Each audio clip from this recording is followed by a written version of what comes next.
Samantala nanawagan si Vice President Jejomar Binay sa mga Pinoy na iligal na nagtatrabaho sa Saudi Arabia. Ayon kay Binay, samantalay na nila ang extension period na binigay ng Saudi Ministry of Labor para may pagpatuloy nila ang kanilang paghahanap buhay sa naturang bansa.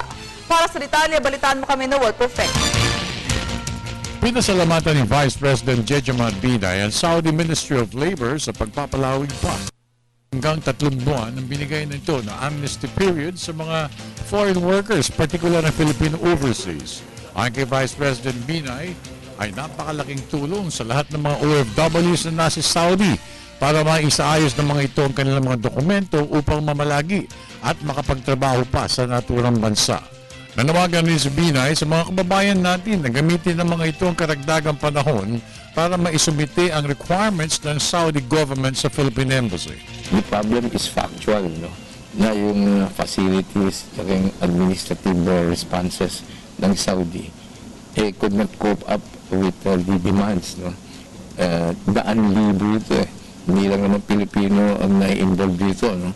Nandyan yung mga Indians, nandun yung Bangladesh, nandun ang Indonesia, o nandun ang Pakistani, o nandun ang Pilipinas.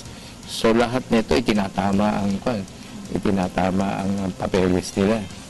So talagang lahat nagkaisa ng pakikiusap na magbigay ng extension. Samantala, tungkol naman sa pagbitay ng Filipina drag mule sa bansang China, nakiusap umano ng mga magulang at kapatid ng bibitaying Pilipina na sana huwag nang i-anunsyo ng mga media men ang mangyayaring pagbitay at huwag na rin ihayag kung saan gagawin at ano pa ang kasunod na mangyayari matapos ang pagbitay.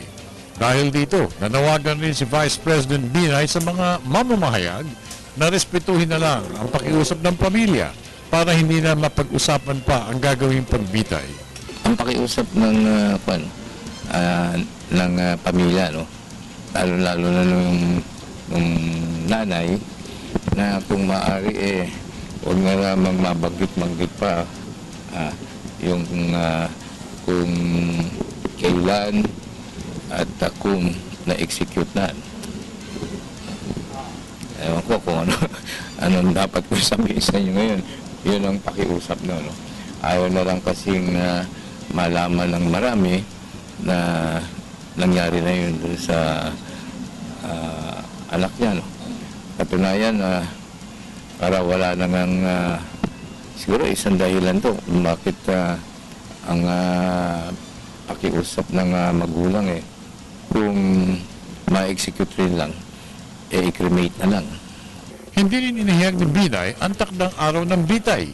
Basta alam niya, base na rin sa ulat ng DFA, ay ano simula ngayon hanggang sa araw na iniulat ng mga kinaukulan. Ang pakiusap ko sa DFA, pagka-execute, pakisabi lang sa akin. Kasi sabi ko nga, lahat kayo nagkaabang Pero, in the light of this particular request, siguro, pag-isipan natin kung paano magawa naman ninyo yung trabaho ninyo, no? Kung ano na nangyari. No? Pero, pansamantala, pagbigyan muna natin yung pakiusap ng pamilya, no? Na wala na munang baggitan kung kailan execute at kung na-execute na. Matatandaan na naudlot ang pagtungo sana ng pangalawang Pangulo sa bansang China upang makipag-ugnayan sa mga kinaukulan ng China tungkol naman sa bibitaying Pilipina. Para sa Telebisyon ng Bayan, ako naman si Noel Perfecto.